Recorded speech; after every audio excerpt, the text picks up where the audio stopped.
शोध स्वतःचा आणि स्वतःच्या मनाचा,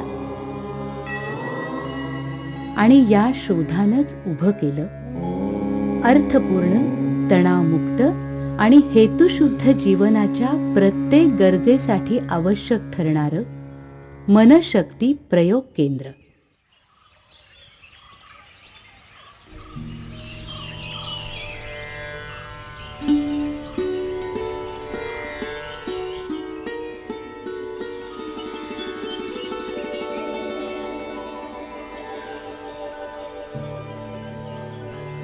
प्रयोग केंद्राचे संस्थापक स्वामी विज्ञानानंद. शेतकरी हा आपल्या देशाचा पाया आहे आणि शेतकऱ्याने चांगलं काम केल्याशिवाय देशाचा विकास होणार नाही.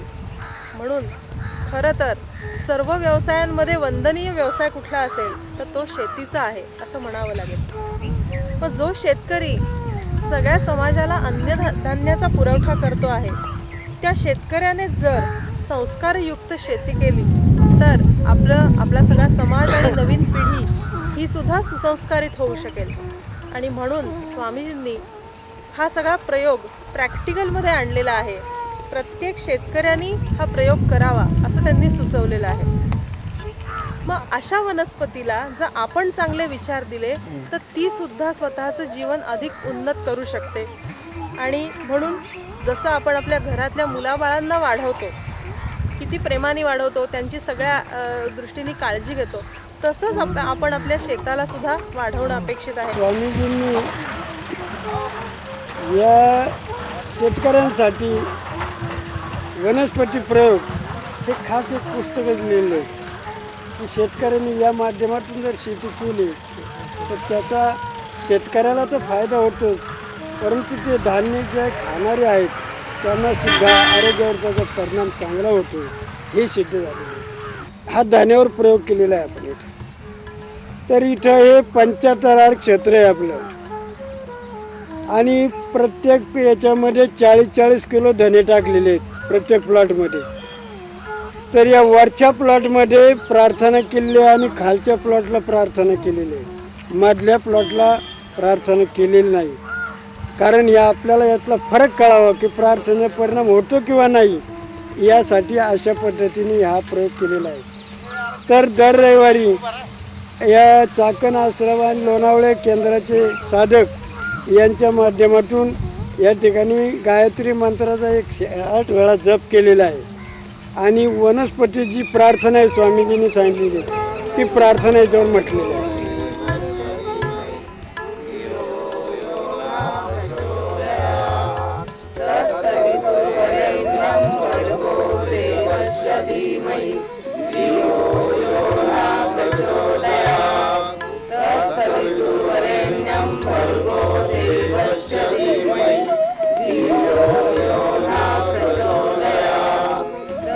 आणि अशा पद्धतीने हे सारखं बियाणं असून याला 50 किलो प्रत्येकी युरिया टाकलेला आहे आणि औषध 2 वेळा फवारलेले आहे सगळ्याला सारखंच. अशा पद्धतीने आणि पाणी सगळ्याला सारखं दिलेलं आहे. हे आता रस्त्याने येणारे जाणारे सगळे पाहत आहेत. तर या प्रार्थनेचा परिणाम जो झालेला आहे तो असा झालेला आहे की हे सर्वसाधारण 40 दिवस आपल्याला दाणा उपटायला लागतो. टाकल्यानंतर 40 दिवस लागतात, परंतु या प्रार्थनेचा परिणाम असा झालेला आहे की हा 32-33 दिवसातच हा दाणा उपटायला आलेला आहे. त्याच्यानंतर या दाण्याची वाढ जास्त झालेली आहे. गुणवत्तेच्या दृष्टीने याचा कलर आता सगळ्यांच्या समक्ष आपण पाहतोय की काय फरक येतो. आता मधला प्लॉट आहे त्याची वाढ बघा, त्याची गुणवत्ता काय आहे आणि खालच्याची काय आहे, हा फरक आता समक्ष पाहण्यासाठी म्हणून इथं मुद्दाम या ठिकाणी आपण सगळ्याला बोलवलेले आहे. आपल्या कृषी विभागाचे कृषी सहाय्यक या ठिकाणी चासकर साहेब पहिल्यापासून या प्रयोगात आहेत. ग्रामपंचायत ग्रामसेवक या ठिकाणी आहेत, सरपंच आहेत, या ठिकाणी सर्व विविध थरातील मान्यवर नेते मंडळी आहेत, राजकीय आहेत, सामाजिक आहेत, शासकीय कर्मचारी आहेत. अशा पद्धतीने हा प्रयोग आपल्या चाकण भागामध्ये 7 ठिकाणी केलेला आहे. पहिल्यांदा ज्यावेळेला मी आलो तर त्यावेळेला मला मी दादांना विचारलं की हा जो वरचा प्लॉट याला आदल्या दिवशी पाणी 1 दिवस दिलं होतं अगोदर आणि दुसऱ्या दिवशी या दोन्हींना पाणी दिलं होतं. याचं जर्मिनेशन त्यामुळे चांगलं दिसत होतं. पण हे खाल्ले जे 2 प्लॉट होते ज्याला संस्कार केले नव्हते आणि त्याच्या खालचा आणि त्या दोन्हींना एकाच दिवशी पाणी दिलं होतं, तर जर्मिनेशनमध्ये खालच्यात आणि याच्यामध्ये फरक त्यावेळेला सर मला जाणून आलं की ज्याला संस्कार केले नव्हते त्याचं जर्मिनेशन त्या दिवशी अतिशय कमी प्रमाणामध्ये आणि पालवी अगदी 2-2 पानावर होते आणि खालचा प्लॉट अगदी स्पष्ट माझ्या फोटोमध्ये आहे, स्पष्ट दिसत होता आणि याला 1 दिवस अगोदर पाणी दिलं असल्यामुळं हे अतिशय चांगलं दिसत होतं. तर मला त्या दोन्हींमधला फरक जाणवला. त्यावेळेला बरेच शेतकरी होते नाही का, तर आपण त्यावेळेला फोटो वगैरे घेतले होते आणि मला ते निश्चितच असं वाटते की संगीत आणि संस्कार हे वनस्पतीला नक्कीच आवडतात आणि त्याचा फायदा वनस्पती घेते. कांदामुळा भाजी लावली, त्याला जे काही कष्ट करायचे ते प्रयत्न केले आणि त्याला प्रार्थना जोडली. प्रयत्न आणि प्रार्थना जोडून जर आपण कोणताही उद्योगधंदा केला, आता आपण शेतकरी आहोत, तर ती शेती आपल्याला वळवून संस्कारित करून खाल्ली, आपल्या कुटुंबाला वातावरण पर्यावरण प्रदूषण कमी करायला, वातावरण शुद्धी करायला त्याचा उपयोग होतो. पहिलं नमन रे माझ्या धरतरे मातेला, दुसरं नमीन रे माझ्या कंसरे मातेला आणि तिसरं नवीन रे माझ्या बसल्या सभेला. समाजातली काही मुलं तरुण शेतीमध्ये आली, माझ्या प्रयत्नातनं माझ्याकडे बघून मला यश मिळतं हे पाहून जर समाजामधली मुलं आली तर मी यशस्वी झालो. आणि हे मी तुम्हाला सांगतोय, मी यशस्वी झालो. वॉरन बफे आणि जगातला सगळ्यात श्रीमंत पण जगात सगळ्यात जास्तीत जास्त मोठं दान करणारा माणूस, सगळं दान करून टाकतो. आपले टाटासुद्धा काही कमी नाहीत, ते सुद्धा तसेच अत्यंत श्रीमंत पण भाड्याच्या घरात राहतात. टाटा स्वतःचा बंगला नाही आहे. काही लोक श्रीमंत स्वतःची 25 माळ्याची इमारत बांधली मुंबईमध्ये त्यांनी.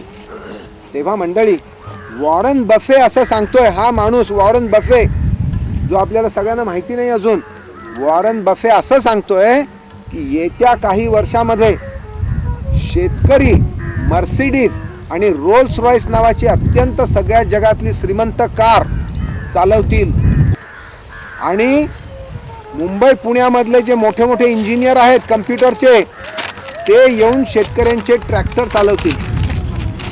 तेव्हा ही सगळी ज्या गोष्टी आहेत याच्यामध्ये पाठपुरावा करायला पाहिजे, चिकाटीने पाठपुरावा करायला पाहिजे, एवढंच त्याच्यामध्ये आहे. मंत्र म्हणणं काय साधी गोष्ट आहे. काय त्यांनी सांगितलं ना, फार साधी गोष्ट आहे. किती अमुक वेळेचं काम आहे, किती 15 मिनिटाचं होणार, 15 मिनिटाचं काम आहे, पण चिकाटी आणि पाठपुरावा हे ज्याला जमलं त्याला त्याच्यामध्ये यश मिळालं.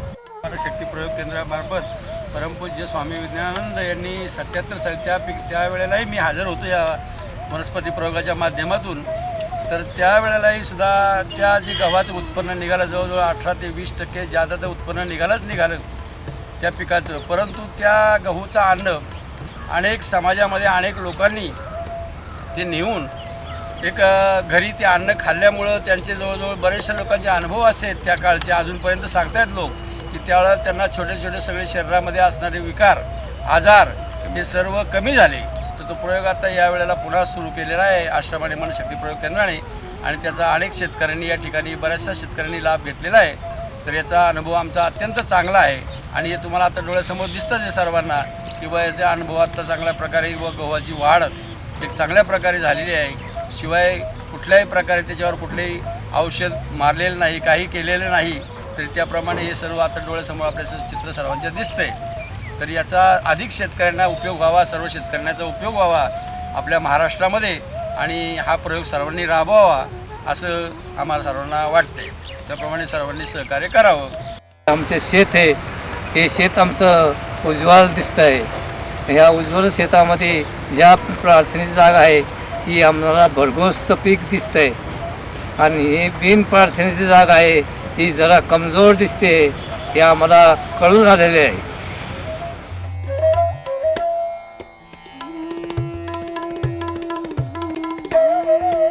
नमस्कार. शेतकरी मित्रमंडळींनो, आपण आज ह्या शेतामध्ये आलो आहे. ह्या शेतामध्ये झेंडूचाच कापरी झेंडू हे पीक घेतलेलं आहे. ह्या शेतकरी बंधूंचं नाव आहे तुकाराम मारुती ठोंबरे. तर आपण त्यांना आता प्रश्न विचारूया असा की त्यांच्या शेतामधल्या 2 भागांपैकी एका भागामध्ये पीक एकदम आपल्याला जोमदार आणि तजेलदार दिसतं आहे आणि एका भागात थोडंसं पिकाचं प्रमाण आपल्याला म्हणजे फुलांचं प्रमाण थोडं कमी वाटतं आहे. नमस्कार तुकाराम भाऊ, आपण थोडी माहिती सांगू शकाल का ह्या प्रयोगाची? हे पीक आम्ही बऱ्याच दिवसापासून 2 महिन्यापासून याला आम्ही प्रार्थना प्रेरित म्हणजे मनशक्ती प्रयोग केंद्राच्या मार्फत याचे प्रयोग करतोय आम्ही. याच्यामध्ये ओम पेरून ठेवलेलं आहे आणि त्याच्यामुळे याला जास्त जोमात पीक आलेलं आहे. जे बिगर प्रार्थनेचं आहे त्याला अजिबात झेंडू वगैरे कमी लागलेले आणि याला जास्त आहे आणि याचं पीक बी अगोदर सुरू झालेलं आहे. याचे 2 तोडे जास्त झाले. त्यामुळे मला असं वाटतं की हा प्रयोग केल्यामुळं मनशक्ती प्रयोग केंद्राच्यामुळं सर्व शेतकऱ्यांनी मला असं वाटतं याचा फायदा घ्यावा. आपल्या वनस्पतीला सुद्धा भावना असतात असं ह्या केंद्रापासून आम्हाला जाणवलं आहे. वरल्या बाजूला मिरची नरम आली जरा आणि इकडे जरा जास्त मिरच्या लागल्या गेल्या आणि शिवाय जरी औषध न थोडं मारलं होतं पण तरी रोगाट कमी झालं इकडे आणि तिकडे रोगाट जास्त झालं, इकडे कमी प्रमाणात झालं. वनस्पती प्रयोग केलेला आहे आणि त्याप्रमाणे त्यांनी ते पीक घेतलेलं आहे. तर आपण त्यांचं म्हणणं ऐकू की त्यांना काय अनुभव आलेला आहे. बोला का. माझं नाव चंद्रकांत गणपत ठोंबरे रोकल. तर मी हे वालाचं पीक लावण्याच्या अगोदर लावता वेळेस त्याच्यावरती बियापासून ती गायत्री मंत्र म्हणून लावलेले आहेत. त्याच्यामध्ये दररोज 108 वेळा गायत्री मंत्राचं पठण केलं जातं आणि ह्या प्रयोगाची एक विशेष गोष्ट म्हणजे ह्या अर्ध्या भागामध्ये प्रयोग केलेला आहे, अर्ध्या भागामध्ये नाही. अर्ध्या भागामध्ये ज्या ठिकाणी प्रयोग केलेला आहे त्या ठिकाणी ते थोडं लवकर आलेलं आहे. माल भरपूर आहे त्याला, त्याची क्वालिटी चांगली आहे. आणि अर्ध्या भागामध्ये इकडं प्रार्थना केलेली नाही, तिकडं माल उशिरा आलेला आहे. अजून त्याचा तोडाही झाला नाही. इकडे मागे याचा तोडा झालेला आहे. ज्या ठिकाणी प्रयोग केला त्या भागामध्ये तोडा झालेला आहे. तर मला एक म्हणायचं की शेतकरी बंधूंनी आता जास्तीत जास्त फायदा करून घ्यायला पाहिजे. मनशक्ती केंद्रातर्फे त्याचा अनुभव घेऊन त्याचे मार्गदर्शन घेऊन हे शेतकऱ्यांनी अनेक केलं तर मला वाटतं की त्याचा निश्चित 100% त्याचा फायदा होतो. की त्यांनी आतापर्यंत ह्या जमिनीत दुसरं कुठलं पीक घेतलं नव्हतं. ही त्यांची जमीन अशी थोडीशी पडीक टाईप होती. तर हा प्रयोग करायचा म्हणून त्यांनी ह्या जमिनीत हे पीक घेतलेलं आहे आणि त्यांना त्या जमिनीतनं पण चांगला अनुभव आलेला आहे. त्याबद्दल थोडंसं आपण विचारूया की काय बोलतायत चंद्रकांत भाऊ. तर ह्या ठिकाणी इकडं पहिलं काही येतच नव्हतं. अर्ध्या भागामध्ये आता जे प्रयोगाला घेतले त्या ठिकाणी उत्पन्न फारच कमी यायचं. तर ह्या वर्षाचा अनुभव असा आहे की तिकडे प्रयोग केल्यापासून तिकडे उत्पन्नाचं की 100% नक्की त्याचा फरक जाणवत आहे. तिकडे माल निघणार आहे जास्त. ह्याचा फायदा आपण सर्व शेतकऱ्यांना व्हावा म्हणून आपण त्यांनाही ह्या शेती प्रयोगामध्ये सामावून घेण्याचा जास्तीत जास्त प्रयत्न करूया. नमस्कार. हे वनस्पतींनो, तुमच्या चेतन शक्तीला उद्देशून आम्ही ही प्रार्थना करीत आहोत. उत्क्रांतीच्या तत्वाप्रमाणे वनस्पती ते मानव अशी चेतन सलगता आहे. त्या एकत्वास आम्ही नम्रतेने कृतज्ञतेने आवाहन करीत आहोत. आम्हा सगळ्यांचं शरीर वनस्पतीवरच पोचलेलं आहे. त्यामुळे वनस्पती सृष्टीचे प्रतीक रूप म्हणून आम्ही तुम्हाला वंदन करतो. वनस्पतीचा त्याग आमचे जीवन पोषत असतो. त्याच न्यायाने आम्ही समाजासाठी थोडा त्याग करण्याचा निश्चय करतो. आमचा हा त्याग संकल्प तुम्ही आपुलकीने पत्करावा. प्रेमाने कष्टाने तुमचे संगोपन करून तुम्हाला फुलविणार आहोत. या आमच्या प्रयत्नामध्ये तुम्हीही आम्हाला सहकार्य द्या. भविष्यात तुम्ही आमच्या शरीराशी एकरूप होणार आहात. तुमचे चेतनही आमच्याशी एकरूप हो. एकमेकांना सहकार्य करण्याच्या आपल्या या कार्यामुळे वनस्पती जगत व्यक्ती कुटुंब समाज राष्ट्र मानवता विश्व या सगळ्यांचं कल्याण हो. हीच प्रार्थना. हरिओम तत्सत् ब्रह्मार्पणमस्तु.